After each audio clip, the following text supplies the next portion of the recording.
এই আলোচনা বিষয় জাতীয় নিরাপত্তা নীতিমালা অথবা ইংলিশে যেটা বলে ন্যাশনাল সিকিউরিটি ডক্ট্রিন। এই বিষয়টা কি? এই বিষয়টা আমাদের সকলের বিষয়। এই বিষয়টা হলো তিনটা জিনিস: একটা দেশের মানুষ, একটা দেশের স্বার্থ এবং একটা দেশের সার্বভৌমত্ব। এই তিনটা জিনিসকে সেফগার্ড করার জন্য যে বিস্তারিত যে নীতিমালাটা থাকে এবং এই নীতিমালাটা বাস্তবায়ন করার জন্য যে ফ্রেমওয়ার্কটা থাকে, এই ফ্রেমওয়ার্কটাই হলো এই ন্যাশনাল সিকিউরিটি ডক্ট্রিন। এখানে সবকিছু থাকবে। যেমন একটু চিন্তা করে দেখেন তো, গত 16 বছরে আমাদের ফরেন পলিসি কি আমাদের হাতে ছিল? আমরা কি কন্ট্রোল করতাম? করতাম না। আমাদের অর্থনীতিকে আমরা কন্ট্রোল করতাম? করতাম। আমাদের কালচার, আমাদের শিক্ষা ব্যবস্থা, ইভেন আমাদের নিরাপত্তা, বেশি সবই দেখা যাচ্ছে আমরা কন্ট্রোল করতাম না। কন্ট্রোলটা হয়তো রিমোট কন্ট্রোলের মাধ্যমে অন্য জায়গা থেকে আসতো, কিন্তু আমাদের সীমান্ত কিন্তু অরক্ষিত ছিল, বর্ডার গার্ড দিচ্ছিল। তার মানেটা হলো আমাদের সার্বভৌমত্ব, আমাদের অস্তিত্ব, সবকিছু শুধুমাত্র সশস্ত্র বাহিনীর উপরে নির্ভর করে না, সবকিছুর উপরে নির্ভর করে। এবং এই বিষয়গুলোই বিজ্ঞ বক্তারা বিস্তারিত আলাপ করবেন। এবং এই যে নীতিমালার কথা আমরা বলছি, ন্যাশনাল সিকিউরিটি ডক্ট্রিন অথবা জাতীয় নিরাপত্তা নীতিমালা, এটার একটা প্রাইম উদ্দেশ্যটাই হলো একটা দেশকে স্থিতিশীল রাখা, দেশের একতা বা ঐক্যটা ধরে রাখা এবং দেশের হারমোনি অথবা যে সম্প্রীতি এটা যেন বজায় থাকে, এইটা দীর্ঘমেয়াদে এইটা রক্ষা করা। তো আমি আর কিছু বলছি না, তো আমি শুধু এইটুকুই বলছি আমাদের সবার জন্য যে আমাদের নিরাপত্তা বিষয়টা আমাদের সবার, এই নিরাপত্তা সেন্সটা যেন আমাদের সবার ভিতরে থাকে, যে দেশের প্রয়োজনে আমরা যেন যে কোনো সময়ে দেশের পাশে দাঁড়াই এবং এই নিরাপত্তা বিষয়টা মাথায় রাখি। সবাই ভালো থাকবেন। আসসালামু আলাইকুম। সেটা আলোচনা আমরা এখানে কেন করছি? এটা তো সম্পূর্ণ একটা জাতীয় সমস্যা। তাহলে কি এই সমস্যাটা আমাদের কি আজকে নতুন না? এটা অনেক পুরনো এবং এটা যে কোনো সার্বভৌম রাষ্ট্রের একটা নীতিমালা প্রয়োজন। জাতীয় নিরাপত্তা নীতিমালা একটা বিশাল বিষয়, বিশাল সাবজেক্ট। এটা শুধু সার্বভৌমত্ব অর্থাৎ বাউন্ডারি নিরাপদ রাখা নয়, মানুষের নিরাপত্তা দেওয়া নয়, সামগ্রিকভাবে সবকিছু আঙ্গাঙ্গিক ভাবে জড়িত। এবং এখানে জনগণের প্রধান এবং মৌলিক যে দায়িত্বগুলো আছে, যে বিষয়গুলো তাদের জানা উচিত, সেই বিষয়গুলো সবার সামনে আলোচনা করার জন্য, সবার অংশগ্রহণ করার জন্য এই একটা আলোচনা আমরা শুরু করেছি। এবং এখানে আমরা আশা করি যে শুধু সশস্ত্র বাহিনী বা নিরাপত্তা বাহিনী নয়, এখানে জনগণের সম্পৃক্ততা খুবই প্রয়োজন।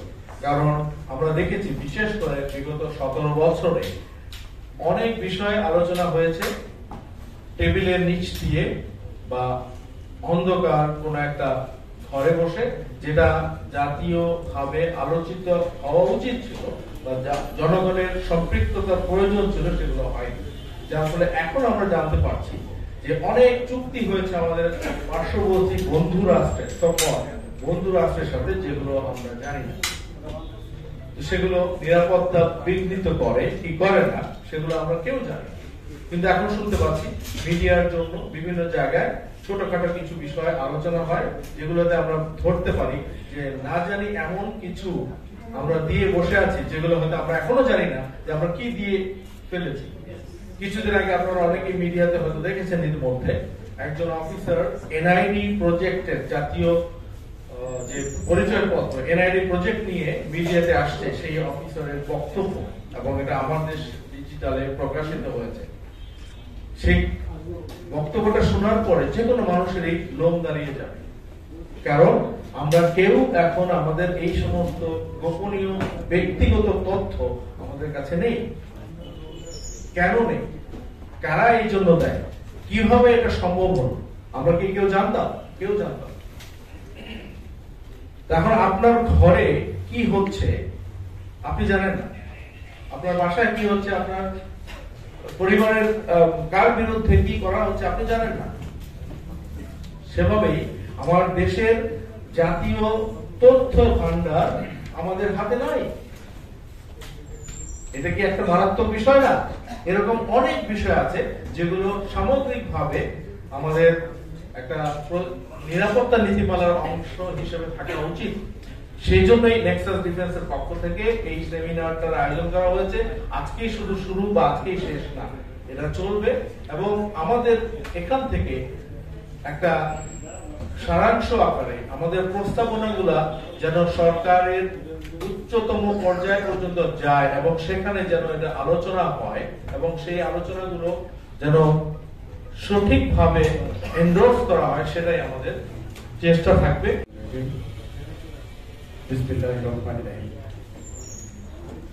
জাতীয় নিরাপত্তা নীতিমালার প্রস্তাবনা শীর্ষক আজকের এই সেমিনারে শ্রদ্ধাভাজন সভাপতি, মঞ্চ উপস্থিত বিজ্ঞ আলোচকবৃন্দ, আলোচক সেমিনার আয়োজক সংগঠন নেক্সাস ডিফেন্স এন্ড জাস্টিসের কর্মকর্তাবৃন্দ, সামনে যারা শুনছেন সবাইকে আমার পক্ষ থেকে সালাম, আসসালামু আলাইকুম ওয়া রাহমাতুল্লাহ। আজকে একটি গুরুত্বপূর্ণ বিষয় নিয়ে এই সেমিনারের আয়োজন করা হয়েছে।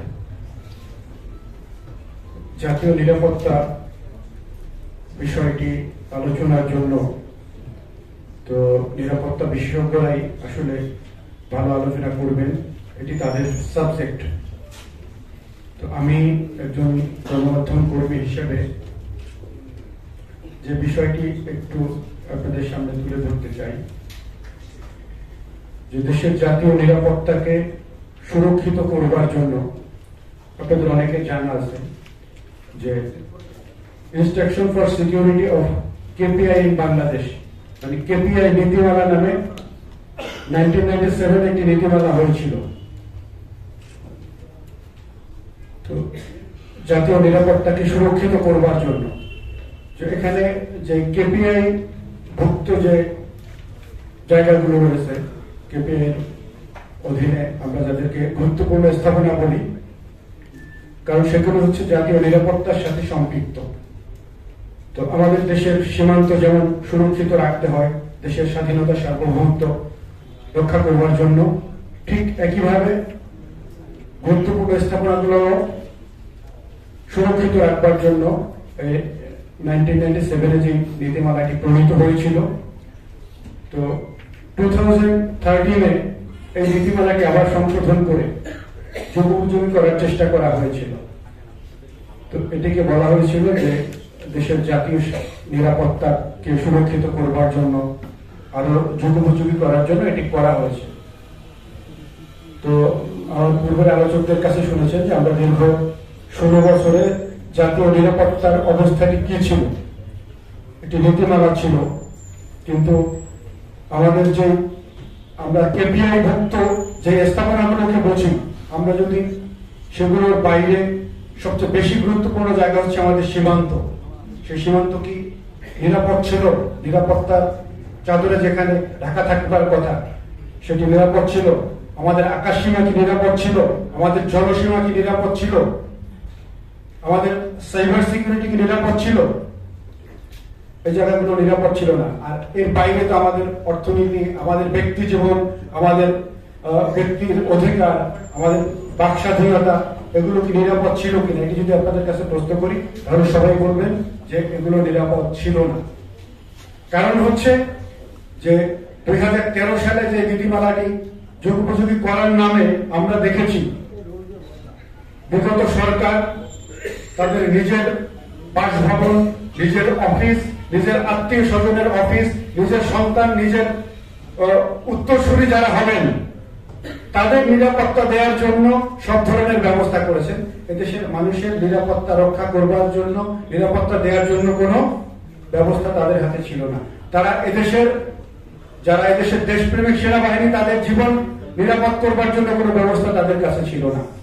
আমাদের সীমান্ত নিরাপদ ছিল না, আমাদের এদেশের সেনাবাহিনীর কর্মকর্তাদের জীবন নিরাপদ ছিল না, যার কারণে 57 জন সেনা অফিসারকে তারা হত্যা করেছে। তো তাদের নিরাপত্তা দিতে পারেনি, তাদের নিজের জীবনে নিরাপত্তা দেওয়ার জন্য তারা সবকিছু করেছে। তো এদেশের মানুষ যখন বুঝেছে যে এই সরকার এদেশের জনগণের স্বার্থে রক্ষা করবার জন্য কোনো দায়িত্ব তাদের নেই, তাদের নিজেদের নিরাপত্তার জন্য তারা এসেছে, তাদের নিজেদের আখের গোছানোর জন্য তারা এসেছে, তাদের নিজেদের অর্থনৈতিক সমৃদ্ধির জন্য তারা এদেশের ক্ষমতায় বসেছে এবং সেই ক্ষমতা কুক্ষিগত করবার জন্য, নিজের স্বার্থ সুরক্ষিত রাখবার জন্য যা যা করা দরকার তাই তাই করেছে। এদেশের গণমাধ্যমের নিরাপত্তার নামে গণমাধ্যম কর্মীদের অধিকার হরণ করেছে। এদেশের নিরাপত্তা নামে দেশের ব্যাংক ব্যবস্থাকে ধ্বংস করে দিয়েছে, অর্থ ব্যবস্থাকে ধ্বংস করে দিয়েছে। এদেশের কোন গণমাধ্যম ছিল না, মানুষ যেখান থেকে কথা বলবে। এর মানে হচ্ছে যে এদেশে মানুষের কোন নিরাপত্তার দায়িত্ব তাদের ছিল না, এদেশের মানুষের অর্থনৈতিক নিরাপত্তার দায়িত্ব তাদের ছিল না, যেটি একটি রাষ্ট্রের সরকারের প্রধানতম দায়িত্ব। দেশের স্বাধীনতা, সার্বভৌমত্ব, দেশের জনগণ, দেশের মানুষের জানমালের ইজ্জত এবং নিরাপত্তা রক্ষা করা, সেই প্রধান দায়িত্ব তারা পালন করেননি। যার ফলশ্রুতিতে এদেশের মানুষ যখন ঘুরে দাঁড়িয়েছে, তারা ইতিহাসের যে জঘন্যতম অধ্যায় রচিত হয়েছে, মানে তাদের জন্য আমি বলবো যে ইতিহাসে লক্ষণ সেনের পরে, আগে এবং পরে একটি সরকার এভাবে পালিয়ে যাওয়ার ইতিহাস পৃথিবীতে আছে কিনা কোথাও আমার জানা নেই। সুতরাং এটি এদেশের মানুষ নানাভাবে লাঞ্ছিত, বঞ্চিত হয়ে, নিরাপত্তাহীন হয়ে নিজেদের নিরাপত্তার দায়িত্ব তারা নিজেরা তুলে নিয়েছে এবং সেই দায়িত্ব যখন নিজেদের হাতে তুলে নিয়েছে তখন তারা এদেশ থেকে পালিয়ে যেতে বাধ্য হয়েছে। এর মানে আমাদেরকে অরক্ষিত করে, আমাদের অধিকারকে হরণ করে তারা পালিয়ে গিয়েছে।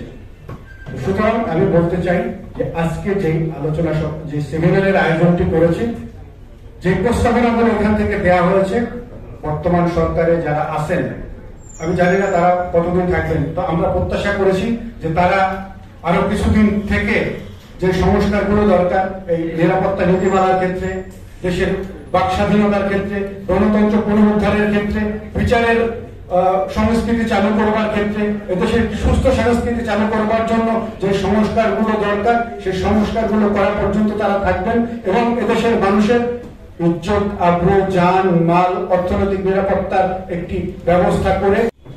বিসমিল্লাহির রহমানির রহিম। নেক্সাস ডিফেন্স এন্ড জাস্টিসের উদ্যোগে আয়োজিত আজকের সেমিনারে উপস্থিত সম্মানিত মেহমানবৃন্দ, উপস্থিত সম্মানিত অতিথিবৃন্দ, আসসালামু আলাইকুম। আমরা আসলে আজকে খুব গুরুত্বপূর্ণ একটা বিষয় নিয়ে আলোচনা করছি, যে বিষয়ে আমার একান্তই কম ধারণা আছে, কিন্তু এর গুরুত্ব সম্পর্কে আমাদের প্রত্যেকেরই আইডিয়া আছে যে জাতীয় নিরাপত্তার এটি কেন প্রয়োজন, এ ব্যাপারে আসলে দীর্ঘ আলোচনা করা যাবে। কিন্তু প্রথমত আমাদেরকে অ্যাড্রেস করতে হবে যে আমাদের সিকিউরিটি ক্রাইসিসের জায়গাগুলো কি, আমরা কোন কোন জায়গাগুলো থেকে আমাদের রাষ্ট্রের জন্য থ্রেট মনে করি। বিগত 15-16 বছর ধরে চলা যে শাসন ব্যবস্থা, ফ্যাসিবাদী শাসন ব্যবস্থা চলেছে আমাদের উপর, সেখানে আমরা খুব দৃঢ়ভাবেই খেয়াল করেছি যে বাংলাদেশ রাষ্ট্র পরিচালনার ক্ষেত্রে আমাদের কাছে মনে হয়েছে যে দিল্লির একটা এজেন্ডা এই ফ্যাসিবাদী হাসিনা সরকার বাস্তবায়ন করেছে। এবং আমরা এখনো দেখতে পাই, 5 আগস্ট পরবর্তী সরকারে আপনারা দেখতে পাবেন যে দিল্লির সরকার সেখানে একটা মিস ইনফরমেশন ছড়ানোর চেষ্টা করেছে। 5 তারিখের পর থেকেই মাত্র যে নতুন অভ্যুত্থান পরবর্তী সরকার আসলো, সেখানে একটা মিস ইনফরমেশন ছড়ানোর চেষ্টা করা হচ্ছে যে দেশে মাইনরিটিদের উপর এক্সট্রিম ভায়োলেন্স চলতেছে। এবং একই সাথে এই মিস ইনফরমেশন গুলো এমন ভাবে ছড়ানো হচ্ছিল যেন রাষ্ট্র হিসেবে আমাদের স্টেবিলিটি এটা যেন তাদের কাছে পছন্দ হচ্ছে না। তো একই রকম ভাবে আমরা দেখতে পাই যে বাংলাদেশের অভ্যুত্থান পরবর্তী সরকারকে স্বাগত জানানোর ক্ষেত্রে আমরা দেখেছি একটা হেজিটেশন ছিল। তো আমরা এই জায়গাগুলো থেকে আমরা মনে করি যে বাংলাদেশকে দেখার যে লেন্স, আমাদের দেশকে দেখার যে লেন্স, আমরা 5 আগস্টের মধ্য দিয়ে বাংলাদেশের মানুষ একটা ক্লিয়ার বার্তা দিয়েছে যে আমাদেরকে দেখার লেন্স দেখতে হলে আমাদেরকে বাংলাদেশের মানুষের আশা আকাঙ্ক্ষা এবং বাংলাদেশের মানুষের ভাষাই বাংলাদেশকে দেখতে হবে। তো এইটা একটা বড় জায়গা। আমি বলবো যে আপনারা যখন এই জাতির, আমাদের সার্বভৌমত্ব, এই ভূখণ্ডের সার্বভৌমত্বের প্রশ্ন আসবে, তখন বাংলাদেশের নাগরিকরা, আপনি খেয়াল করুন যে বিগত 15-16 বছরে সীমান্তবর্তী এলাকায় নানা ধরনের ভায়োলেন্স সংঘটিত হয়েছে, আমাদের দেশের নাগরিকেরা হত্যাকাণ্ডের শিকার হয়েছে। এখন কি ঘটছে? এখন ঘটছে কিন্তু বাংলাদেশের নাগরিকেরা কিন্তু প্রতিবাদ মুখর হয়ে উঠেছে। কারণ কি, 5ই আগস্ট পরবর্তী বাংলাদেশের মানুষের মধ্যে একটা সাহস তৈরি হয়েছে যে নিজের দেশের, নিজের ভূখণ্ডের সার্বভৌমত্বের ব্যাপারে, ইন্টিগ্রিটির ব্যাপারে তার মধ্যে একটা চমৎকার সাহস এবং একটা বলা যায় একটা অনুপ্রেরণা তৈরি হয়েছে যে নিজের দেশের পক্ষে, নিজের দেশের মানুষের জন্য কথা বলা। তো বিগত 16 বছর ধরে আমরা বাংলাদেশের এই পুরো সিকিউরিটি অ্যাপারেটাস কি ছিল এবং এই পুরো রাষ্ট্র ব্যবস্থা যে ধ্বংস হয়ে গেল, প্রত্যেকটা ইনস্টিটিউশন যে ধ্বংস হয়ে গেল, কোনো রাষ্ট্রের যে কোনো মেকানিজমে ফাংশনাল হইল না, এই প্রত্যেকটা জিনিসকে ফাংশনাল করার জায়গায় একটা বড় নীতিমালা প্রয়োজন এবং স্পষ্ট নীতিমালা প্রয়োজন।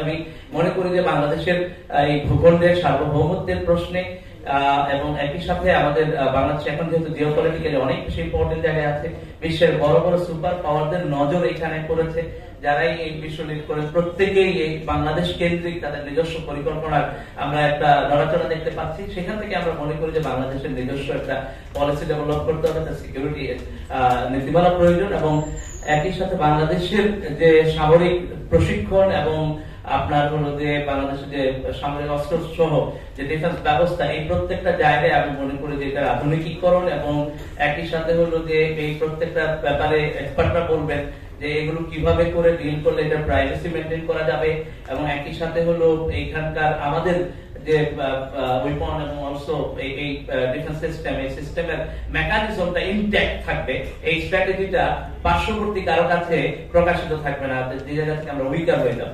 তো এই ব্যাপারগুলোতে আমি বলবো যে আমাদের একটা নিরাপত্তা নীতি যেটা মূলত বাংলাদেশের স্বার্থকে সংরক্ষণ করবে এবং বাংলাদেশের মানুষের এই যে ভূখণ্ডের প্রতি তাদের ভালোবাসা, ভূখণ্ডের যে সভারেনিটি, এই সভারেনিটি রক্ষায় দৃঢ়ভাবে কাজ করবে। তো এইখানে নাগরিক হিসেবে আমাদের জায়গা হলো আমরা বাংলাদেশ রাষ্ট্রটাকে একটা স্বাধীন সার্বভৌম রাষ্ট্র হিসেবে তার যে নীতিমালা এবং তার যে শক্তিশালী প্রয়োগ, এইটা আমরা দেখতে চাই। নাগরিক হিসেবে মানুষের চাওয়া পাওয়া কি, বাংলাদেশ রাষ্ট্রকে তারা সমস্ত জায়গায় সম্মানের জায়গায় দেখতে চান, মর্যাদার জায়গায় দেখতে চান। মানুষের নাগরিকেরা এই বিষয়টাই প্রত্যাশা করেন। তো মর্যাদার জায়গায় দেখার জায়গা থেকে আমি বলবো যে আমাদের সিকিউরিটি স্ট্র্যাটেজি এই ব্যাপারগুলোতে এবং একই সাথে এখানে ডিপ্লোম্যাটিক কানেকশন থাকবে। তো এই প্রত্যেকটা জায়গায় যেন আমরা নিজেদের মর্যাদা এবং নিজেদের স্বকীয়তাকে ধরে রাখতে পারি। তো নেক্সাস ডিফেন্স এন্ড জাস্টিস কে স্বাগতম এবং ধন্যবাদ এই ধরনের আয়োজন করার জন্য। আমি মনে করি যে বাংলাদেশের মানুষ 5ই আগস্টের মধ্য দিয়ে যে মুক্ত বাতাসে নিঃশ্বাস নিতে পেরেছে, সেই নিঃশ্বাসের আলোকে বাংলাদেশে একটা সুস্পষ্ট নিরাপত্তা নীতিমালা প্রয়োজন, যার মধ্য দিয়ে আমরা আমাদের স্বকীয়তা এবং আমরা আমাদের মর্যাদা এই জায়গা থেকে নিজেদেরকে একটা মর্যাদাশীল জায়গায় দেখবো এবং স্বকীয়তার জায়গা থেকে একটা ইন্ডিভিজুয়াল একটা পাওয়ারফুল জায়গায় আমরা দেখতে পাবো নিজেদের দেশকে। এটা আমাদের প্রত্যাশা এবং আকাঙ্ক্ষার জায়গা। ধন্যবাদ সবাইকে। সালাম আলাইকুম। উপস্থিত শ্রোতা এবং আজকে মঞ্চবিষ্ট অতিথিবৃন্দ, সবাইকে আসসালামু আলাইকুম দিয়ে আমার বক্তব্য শুরু করছি। আমি প্রথমে নেক্সাস ডিফেন্স এন্ড জাস্টিস যে রিসার্চ অর্গানাইজেশনটা আছে তাদের চেয়ারম্যানকে আমি আন্তরিক ধন্যবাদ জানাই আমাকে এই বিষয়ে উপস্থাপনা করার সুযোগ দেওয়ার জন্য। আমি এখানে তিনটা জিনিস ব্যাখ্যা করব, কিছুটা থিওরিটিক্যাল, আবার কিছুটা প্রাতিশাস্ত্রিক বাস্তবতার নিরিখে এখানে আলোচনা করা। জাতীয় নিরাপত্তা নীতি, আপনারা হয়তো খেয়াল করে থাকবেন এই টার্মটা জাতীয় নিরাপত্তা নীতির যে এই বিষয়টা প্রথমে বিশ্বে বিভিন্ন দেশে আলোচিত হয় 9/11 অ্যাটাকের পর থেকে। এর আগে কিন্তু প্রত্যেক দেশেই একটা প্রতিরক্ষা নীতি মেনটেন করতে হবে যে দেশকে কিভাবে রক্ষা করবে, কিন্তু 9/11 এর পরে দেখা গেল এবং এই 9/11 কিন্তু অ্যাকচুয়ালি বিশ্বের নিরাপত্তা পরিস্থিতিকে পাল্টে দিয়েছে। আর এই যে কোনো দেশের হুমকি শুধুমাত্র বাইরে থেকে না, এটা ভিতর থেকেও হতে পারে। সেই জিনিসটি 9/11 অ্যাটাককে সারা বিশ্বকে জানিয়ে দিয়েছে। এখন আমাদের দেশের কথায় আসি, আমরা স্বাধীনতার 54 বছরে বাংলাদেশের যে রাজনৈতিক বিবর্তন হয়েছে সেটা কিন্তু একটা দীর্ঘ সংগ্রামের ইতিহাস, এবং এই ইতিহাসের সর্বশেষ পর্বটা ছিল গত 15 বছরের দুঃশাসন, এবং এটা একটা ধ্বংসাত্মক চ্যাপ্টার বাংলাদেশের রাজনীতির ইতিহাসে।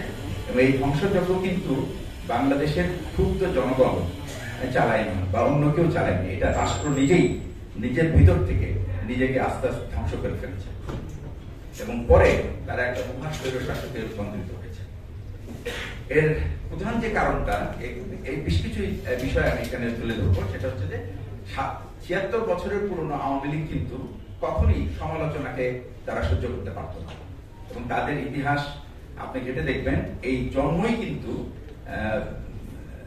মৌলানা ভাসানী এই পার্টির শুরু করলেও তাকে বাদ দিয়ে কিন্তু একটা স্পেশাল কনভেনশন করে আব্দুর রশিদ তর্কপালিশকে সভাপতি করে শেখ মুজিবুর রহমান নিজেই সাধারণ সম্পাদক পদে নিজেকে ঘোষণা করে একটা তড়িঘড়ি করে একটা কমিটি করে এই আওয়ামী লীগের যাত্রা শুরু হয়। অর্থাৎ শুরুতেই কিন্তু এই আওয়ামী লীগ একটা পলিটিক্যাল কুর মাধ্যমে তাদের যাত্রা শুরু করছে, এবং এই ধারাবাহিকতায় গত 15 বছরে তাদের যত কর্মকাণ্ড ছিল সবই কিন্তু এই দেশের মানুষের ত্রুটি চেপে ধরার একটা প্রয়াস, এবং তারা একে একে সমস্ত দলকে ধ্বংস করেছে, রাষ্ট্রের সমস্ত গণতান্ত্রিক প্রতিষ্ঠানগুলিকে ধ্বংস করেছে, এবং এভাবে তারা এই দেশের প্রায় 80 থেকে 90% মানুষের জীবনের নিরাপত্তার প্রতি হুমকি স্বরূপ।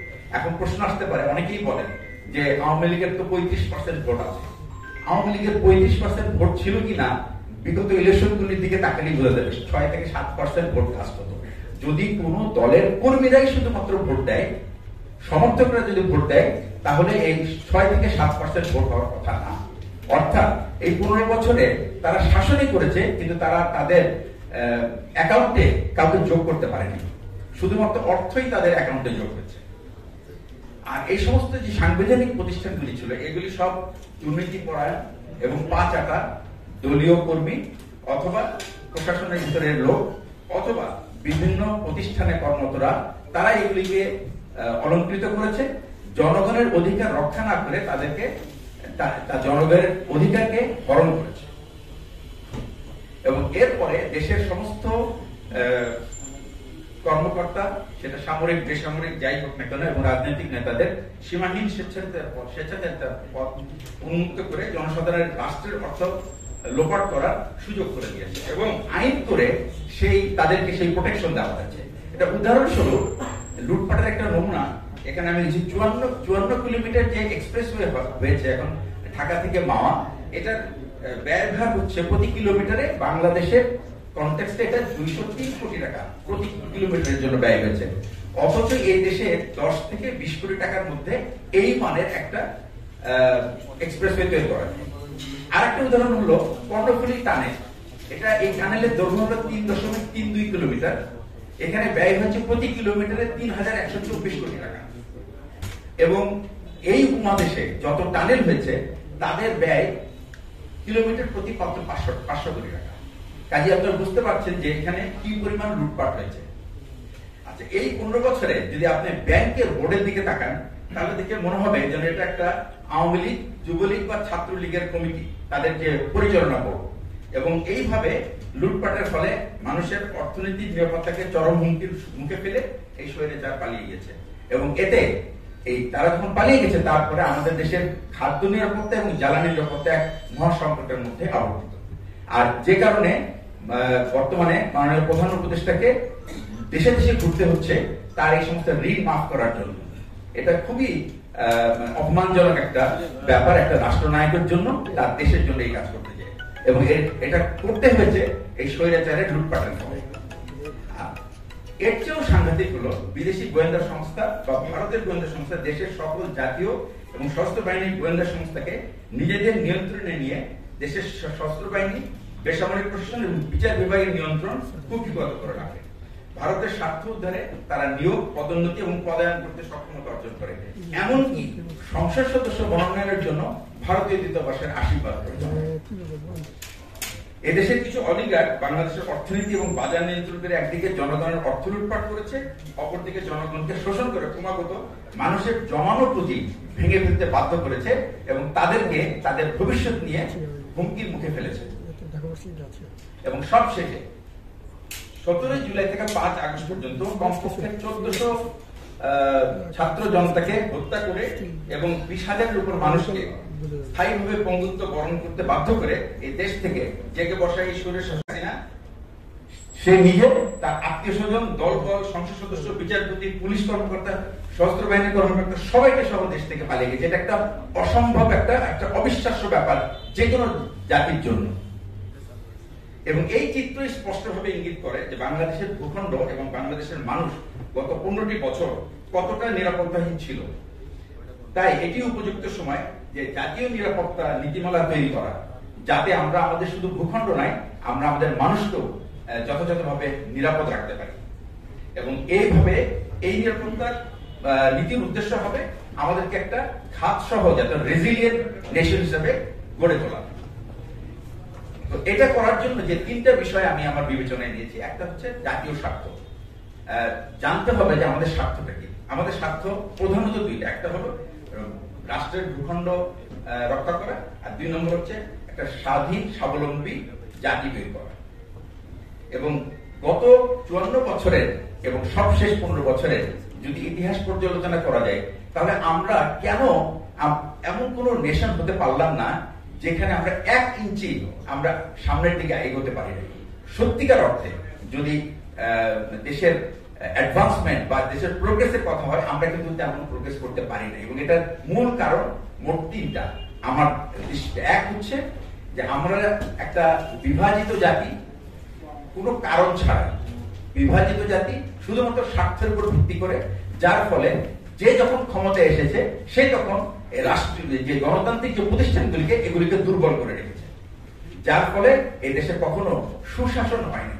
মানুষকে সেবা দেওয়ার জন্য কোন সরকারি তারা ক্ষমতায় হয় নাই মানুষকে সেবা দেওয়ার জন্য।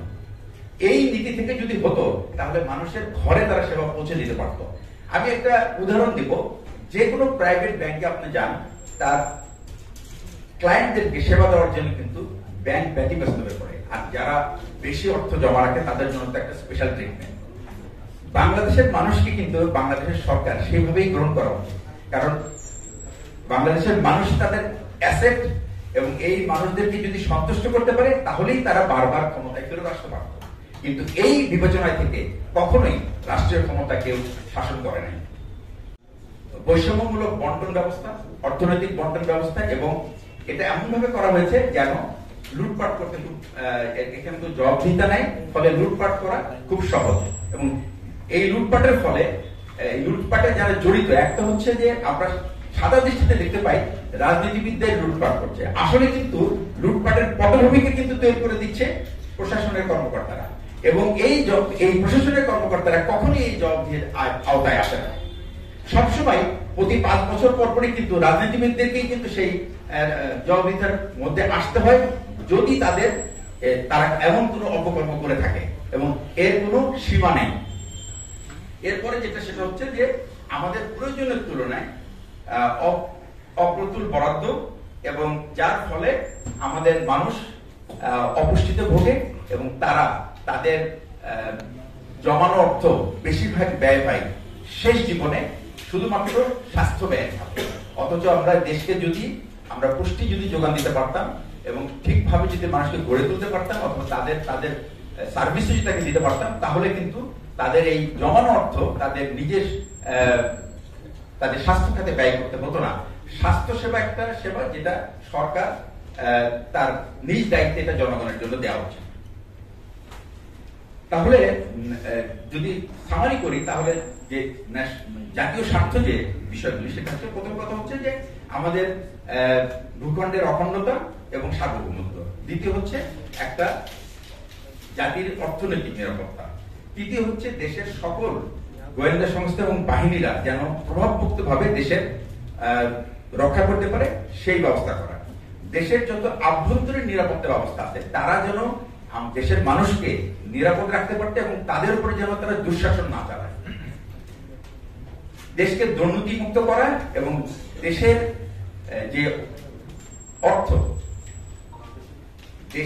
অর্থ সেটা যেন সঠিক পথে ব্যয় করা যায়, সুস্বাস্থ্যের অধিকারী করা এবং তাদেরকে সকল প্রকার প্রাকৃতিক দুর্যোগ এবং এর হাত থেকে নিরাপদ রাখা।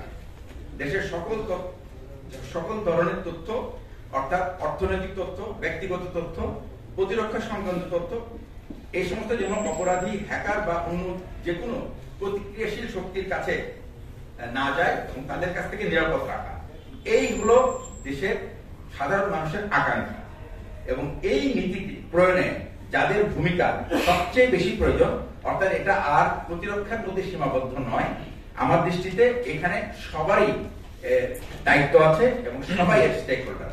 এবং এই দৃষ্টিতে আমি যাদেরকে ইনক্লুড করেছি তারা হচ্ছে সরকার এবং জাতীয় নেতা, রাজনৈতিক নেতারা, প্রতিরক্ষা মন্ত্রণালয় এবং সশস্ত্র বাহিনীর সদস্যরা, অথবা তাদের যে সদর দপ্তর বা তাদের যে নেতৃস্থানীয় ব্যক্তি তারা, প্রশাসন এবং পাবলিক প্রশাসন, এই পর্যায়ে উচ্চতর পর্যায়ের সরকারি কর্মচারী, স্বরাষ্ট্র মন্ত্রণালয় বা পররাষ্ট্র মন্ত্রণালয়ের কর্মকর্তারা অন্তর্ভুক্ত থাকবে এবং তাদের সাথে আলোচনা, সামরিক বেসামরিক সমাজের সাথে সমন্বয় এবং আন্তর্জাতিক সম্পর্কের উপরে যাদের অভিজ্ঞতা আছে তাদের মতামত নিতে পরামর্শ করা হবে। আইন প্রয়োগকারী সংস্থাসমূহ যেমন পুলিশ, সীমান্তরক্ষী বাহিনী, rapid action battalion, coast guard এবং অন্যান্য আইন প্রয়োগকারী সংস্থাগুলি আভ্যন্তরীণ নিরাপত্তার উদ্বেগ, সন্ত্রাস বিরোধী পদক্ষেপ এবং পুলিশিং কৌশল নিয়ে মতামত দেওয়া। যে সমস্ত একাডেমিশিয়ান আছে, যেমন আজকে আমাদের মাঝে অনেকে উপস্থিত আছেন, এবং যে সমস্ত গবেষণা প্রতিষ্ঠান আছে তাদেরকে এই নীতিমালা ইনপুট দেওয়া, অর্থাৎ তারা তাদের পক্ষ থেকে তাদের প্রস্তাবনা তুলে দিবেন, যেখানে নিরাপত্তা বিশেষজ্ঞ, রাজনৈতিক বিজ্ঞানী বা আন্তর্জাতিক সম্পর্ক, প্রতিরক্ষা বিষয় এবং নীতিতে বিশেষজ্ঞ এবং নিরাপত্তা নীতিতে বিশেষজ্ঞ প্রতিষ্ঠানগুলি প্রমাণ ভিত্তিক বিশ্লেষণ এবং সুপারিশ করবেন। বেসরকারি খাত এবং ব্যবসায়িক বৃন্দ, বেসরকারি খাত এবং বিশেষত সাইবার নিরাপত্তা, প্রযুক্তি এবং তথ্য গুরুত্বপূর্ণ অবকাঠামোর ক্ষেত্রে অর্থনৈতিক ও ডিজিটাল নিরাপত্তার দুর্বলতা বুঝতে পারে এমন সংগঠন সমূহের সাথে পরামর্শ করা উচিত।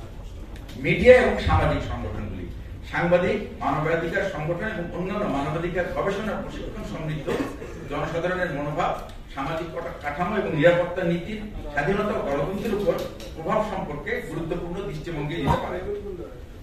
এরপরে আসছেন আন্তর্জাতিক সহযোগী এবং কূটনৈতিক মহল। প্রতিবেশী দেশগুলির সাথে জাতীয় স্বার্থকে সমুন্নত রেখে আলোচনা করা, জাতিসংঘ এবং আন্তর্জাতিক নিরাপত্তা সংগঠনের প্রতিনিধিদের মতো মূল কূটনৈতিক অংশীদারদের আঞ্চলিক নিরাপত্তার গতিশীলতা এবং আন্তর্জাতিক সহযোগিতা সম্বন্ধে নিজস্ব দৃষ্টিভঙ্গি জেনে নেওয়া, যেন আমরা এই নিরাপত্তা নীতিটা সঠিকভাবে উপস্থাপন করতে পারি। এরপরে যাদের গুরুত্ব সবচেয়ে বেশি তারা হচ্ছে ধর্মীয় এবং সম্প্রদায়ের নেতাগণ, বিভিন্ন সম্প্রদায়ের নেতৃবৃন্দ। সমাজের গভীর বিভক্তির কারণে বিভিন্ন জাতিগত, ধর্মীয় এবং আঞ্চলিক গোষ্ঠীর প্রতিনিধিদের কাছ থেকে সম্প্রদায়ের নেতাদের প্রস্তাবগুলি জাতীয় একতা গড়ে তুলতে এবং নীতিতে অন্তর্ভুক্তি নিশ্চিত করতে সাহায্য করবে। এই অংশীদারদের পরামর্শ প্রক্রিয়ায় যুক্ত করা নিশ্চিত করবে যে বাংলাদেশের জাতীয় নিরাপত্তা নীতি সমন্বিত, সম্বলিত এবং জাতীয় আকাঙ্ক্ষা ও বৈশ্বিক নিরাপত্তার চ্যালেঞ্জের জন্য সামঞ্জস্যপূর্ণ। সব শেষে বলবো যে জাতীয় নিরাপত্তা ব্যাপারটা দেখা যাবে যে এর যে বিস্তৃতি বা এটার যে গভীরতা তা শুধুমাত্র প্রতিরক্ষা বিশেষজ্ঞ বা আইন প্রয়োগকারী সংস্থা কর্মক্ষেত্রের মধ্যে সীমাবদ্ধ নয়। উন্মুক্ত গণতান্ত্রিক পরিবেশে আন্তর্জাতিক শক্তি ও মানবাধিকার সংগঠনগুলি এখন আর স্বৈরতন্ত্রের রক্তচুক্তিকে ভয় পায় না, বরং মানুষের অধিকার নিয়ে তারা আরো বেশি সোচ্চার। তাদের প্রভাব বলয় আর দেশের সীমানায় আবদ্ধ নয়। তাই দেশের নিরাপত্তায় ভৌগোলিক সীমারেখার মধ্যে চিহ্নিত ভূখণ্ড ছাড়াও সেই ভূখণ্ডের জনগণ ও তাদের সমৃদ্ধির সাথে ওতপ্রোতভাবে জড়িত। সুতরাং নিরাপত্তার ভাবনা সার্বজনীন, শুধুমাত্র সামরিক ও নিরাপত্তা বাহিনীর দায়িত্ব নয়। এই বলে আমার বক্তব্য শেষ।